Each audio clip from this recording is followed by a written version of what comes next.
쪼꼬. 비타민C 너무 흔해서 별로 효과는 없어 보여요. 하루에 하나? 그냥 종합 비타민 정도 먹어요. 아니야! 비타민C가 생각보다 좋은 효과가 많대. 특히 많이 먹으면 더 좋대. 안녕하세요, 닥터쪼꼬입니다. 오늘 저는 비타민C에 대해서 이야기를 할 건데요. 그냥 조금씩 먹는 비타민C가 아니라 바로 메가도즈 요법에 대한 설명입니다. 메가도즈 요법은 6000mg 이상을 좀 많은 양이죠. 하루에 아침, 점심, 저녁으로 나눠서 2000씩 3번 먹는 방법을 메가도즈 요법이라고 해요. 물론 더 많이 드시는 분들은 있거든요.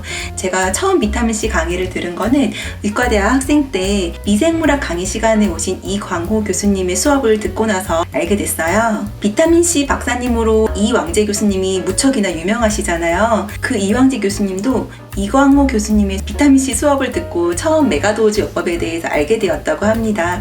저도 이광호 교수님 수업을 학생 때 들었는데 비타민C랑 불교 강의에 대해서 엄청나게 이야기를 하시는 거예요. 비타민C 강의가 어떤 내용인지 지금 가물가물한데 그때 생각으로는 만병통치약이었어요. 이걸 먹으면은 항암작용도 있고 아이가 소아과병동에 입원을 했는데 치료가 안 됐는데 비타민C를 정맥으로 많은 양을 주었더니 갑자기 아이의 병이 호전이 되었다. 당뇨도 좋아진다, 혈압도 좋아진다, 고지혈증, 항암작용 이것저것 다 좋다는 거예요. 그래서 그럴 만한 만능인 게 사실은 잘 없잖아요. 비타민C에 대해서 진짜 너무 장점만 막 열거하시면서 꼭 먹으라고 메가도즈 요법으로 먹으라고 하셔가지고 신기하다.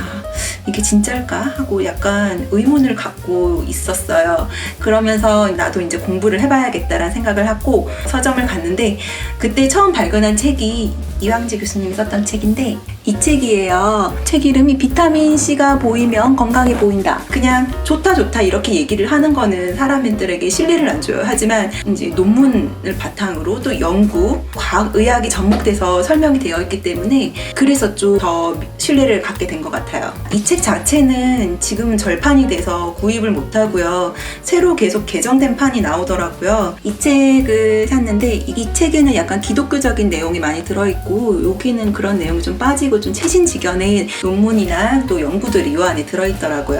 제가 그때는 이광호 교수님 논문을 얘기만 들었지 실제로 보진 않았거든요. 근데 이번에 유튜브를 준비하면서 논문을 한번 찾아봤어요. 그랬더니 2008년에 헬리코박터균 간염과 비타민C에 대한 논문이 나왔더라고요. 제가 지금 보여드릴 논문은 바로 그 논문인데 헬리코박터균 많이 들어보셨죠? 왜 중요하냐면은 이 균 때문에 만성위염, 위궤양, 위암까지 발생률이 높아질 수 있기 때문에 그 원인이 되는 이 헬리코박터균이 되게 중요한 거예요. 지금은 워낙 코로나 때문에 이런 균들이나 기본 질환들이 소외시되고 있는 것 같아요. 1991년도에 최초로 헬리코박터균과 비타민 농도에 대한 연구가 시작이 되었는데 헬리코박터균에 감염된 환자의 위액과 혈장 속의 비타민C 농도를 측정했더니 감염 전에 비타민C 500mg을 투여를 하고 22에서 125몰까지 증가를 하였고 감염이 된 이후에 아픈 다음에는 비타민C를 투여를 해도 전혀 증가가 안 됐다는 내용이었어요. 즉 헬리코박터균에 감염이 되면은 지속적으로 위액의 비타민C 농도가 낮더라는 거예요. 그리고 1989년에 영국에서 73명의 위궤양, 십이지장, 궤양 환자를 대상으로 연구를 했었는데 정상인들보다는 위액 내 비타민C 농도가 감소되어 있었다는 결과가 나왔어요. 이건 한국에서 연구를 한 건데 386명의 소아를 대상으로 연구를 했대요. 헬리코박터가 감염이 되고 만성위염의 정도가 심할수록 위저산증과 혈장 및 또 위액 내의 비타민C 농도가 감소된다는 내용이었어요. 결국에는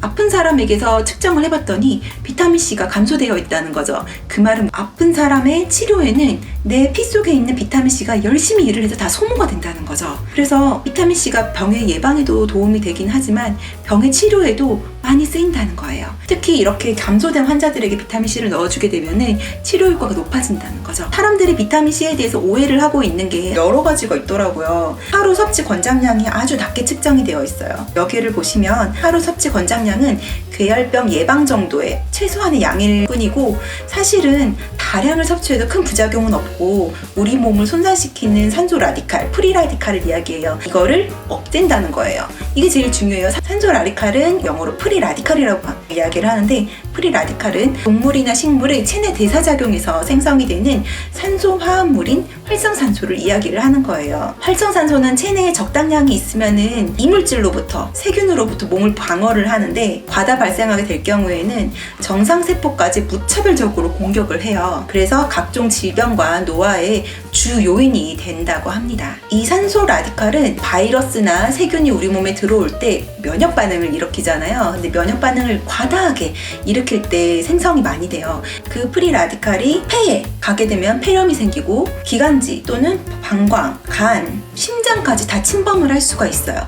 그래서 염증이나 암 같은 질병을 생길 수 있게 만드는 총알 같은 놈이죠. 위 점막은 위 상피세포 위에 존재하면서 상피세포를 보호하는 항산화 기관이에요. 위 점막도 산소 라디칼, 프리 라디칼과 반응을 하게 되면은 분절과 점도가 감소하는데 비타민 C를 다량 투여를 하게 되면 산소 라디칼을 다 없애게 돼요. 그렇게 해서 위 점막의 점도가 감소하지 않으면은 헬리코박터균이 위 점액층에 침투를 하기가 조금 더 어려워진다는 거예요. 보통 균이 우리 몸에 들어오면은 이 균을 없애기 위해서 다영액구나 여러 가지 백혈구, 대식세포, 항체와 결합을 해서 항원을 파괴하는 보채 단백질 이런 것들이 비특이적인 면역 반응이 생성되게 됩니다. 우리가 잘 아는 백혈구는 산소 라디칼에 의한 연소 반응에 크게 의존을 해서 균과 바이러스를 잘 처리를 해요. 근데 이 백혈구도 비타민 C를 투여하게 되면은 이런 균들을 더 잘 없앤다고 합니다. 그리고 우리 몸의 백혈구 중에 중성구가 다량의 세균이나 바이러스에 노출이 되게 되면은 세포 밖에 있는 혈중의 비타민 C가 호중구로 들어오게 돼요. 그러면은 들어온 그 농도 자체가 혈액에 있는 농도보다 한 10배 정도 증가를 하게 되는데 이런 고농도의 비타민 C가 세균이나 바이러스를 죽일 때 생기는 산소 라디칼을 없애줘서 우리 몸을 보호를 해주는 거죠. 두 번째 오해가 있어요. 바로 결석이 생성된다는 거죠. 결석이라는 거는 옥살산과 칼슘이 합쳐져서 생기는 거예요.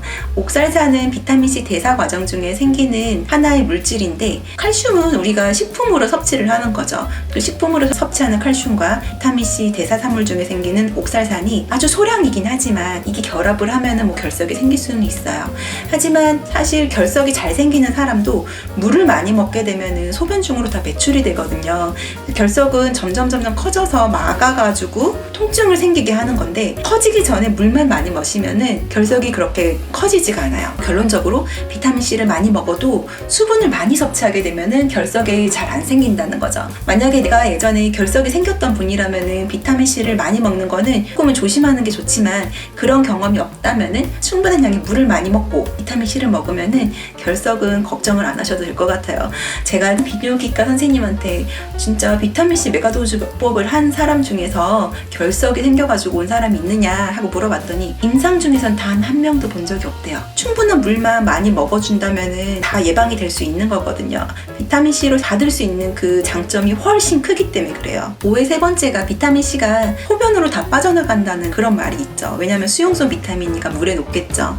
하지만 비타민 C는 소변 안에서도 정말 좋은 역할을 해요. 소변에도 활성산소가 굉장히 많대요. 근데 그 활성산소가 방광의 점막을 계속 손상을 주면서 나이가 들잖아요. 그럼 손상이 되는 게 점점 많아져서 방광의 점막이 되게 얇아지면서 예민해져요. 점막 안에는 이런 감각, 신경세포들이 있는데 방광이 스트레칭 돼서 늘어날 때 이 신경세포가 딱 이를 알아채서 뇌로 신호를 주는 거죠. 아, 나 소변 마렵다. 그러면은 이제 사람들이 요일을 느껴서 화장실에 가게 되는 거예요. 만약에 활성산소가 계속 방광을 자극을 해가지고 점막이 얇아져서 상처가 났다면은 조금만 늘어나도 나 소변 마려 화장실을 가는 거죠. 나이가 많이 드신 노인들이 밤에 잠을 자다가 소변이 마려워서 일어나는 경우가 상당히 많아요. 그럴 경우에 비타민 C를 많이 먹어주면은 방광을 공격하는 이 프리 라디칼을 비타민 C가 없애주기 때문에 방광도 건강해진다는 거죠. 비타민 C는 프리 라디칼 스캐빈저라고도 불러요. 스캐빈저는 먹이나 쓰레기 같은 거 찾아가지고 막 먹고 없애는 기능을 하는 거를 스캐비너라고 하는데 바로 비타민 C가 자유 라디칼 쓰레기를 먹어서 없애주는 사냥꾼이라고 생각하시면 되죠. 우리 몸에 산소가 100개 정도 있다면은 99개는 좋은 산소고요. 5개 정도가 활성산소예요.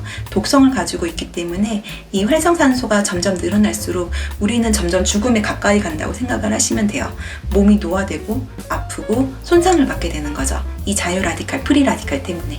하지만 비타민 C를 많이 먹어주면은 이 자유 라디칼을 없애주기 때문에 우리의 노화를 늦춰주고 건강할 수 있고 손상된 세포를 빨리 재생시킬 수 있게 되는 겁니다. 마지막으로 한 개 더. 비타민 C 말고도 많이 먹는 항산화제들이 있어요. 비타민 A, E, 셀레늄, 베타카로틴 등이 있어요. 근데 이런 다른 항산화제는 너무 많이 먹게 되면은 독성 물질을 생성을 시킨다고 해요. 특히 비타민 E는 항산화 기능을 착하게 잘 하다가 나중에 알파 토코페롤 라디칼로 바뀌게 되는데 이 알파 토코페롤 라디칼이 강도로 돌변을 하게 되는 거예요. 비타민 C가 와주면은 다시 착하게 바뀌게 하는 역할을 해요. 그래서 비타민 E가 할 수 있는 항산화 기능을 잘 일으키게 해주는 거예요. 비타민 C를 안 먹고 비타민 E나 비타민 A 같은 영양제만 너무 많이 드시게 되면은 오히려 그걸로 인해서 독성작용이 생길 수 있다는 연구들이 이전에 많이 발표가 되었다고 합니다. 그래서 다른 비타민을 먹을 때도 꼭 비타민 C를 먹어줘야 독성 물질이 생기지 않고 좋은 역할을 더 할 수 있다는 거죠. 오늘 저는 비타민 C에 대해서 정말 많은 기본적인 얘기를 해드렸어요. 저는 한 10년 정도 비타민 C 메가도즈 요법을 하고 있는데 아침에 2알, 점심 2알, 저녁 2알을 먹고 있고 처음에 먹기 시작하면은 속이 되게 쓰리고 설사를 하게 됩니다. 만약에 내가 2알을 먹었는데 바로 설사를 했다 그러면은 다시 하나로 줄여가지고 그 상태로 한두 달을 지내보시다가 하나를 또 살짝 먹어봐요. 그래서 괜찮으면은 조금씩 증량을 해가는 거고 6,000까지는 도전을 한번 해보시는 게 좋아요. 제가 큰 감기는 한 번도 걸린 적이 없는데 비타민C 메가도즈 요법을 하면서도 최근에 코로나에 걸려가지고 고생을 하긴 했거든요. 비타민C가 바이러스를 막아주는 면역 기능을 하기도 하지만 이것이 아예 안 생기지는 않는 것 같아요. 대신에 치료하는 거엔 많이 도움이 되기 때문에 코로나에 걸렸을 때도 비타민C를 6,000보다는 9,000 정도로 많이 늘려서 엄청나게 많이 먹었어요. 지금은 목이 살짝 간지러운 거 외에는 정상으로 돌아오긴 했는데 코로나 시대에는 비타민C 메가도즈 요법을 하는 게 저는 좋다고 생각을 해요. 여러분도 한번 도전을 해봤으면 좋겠어요. 안녕.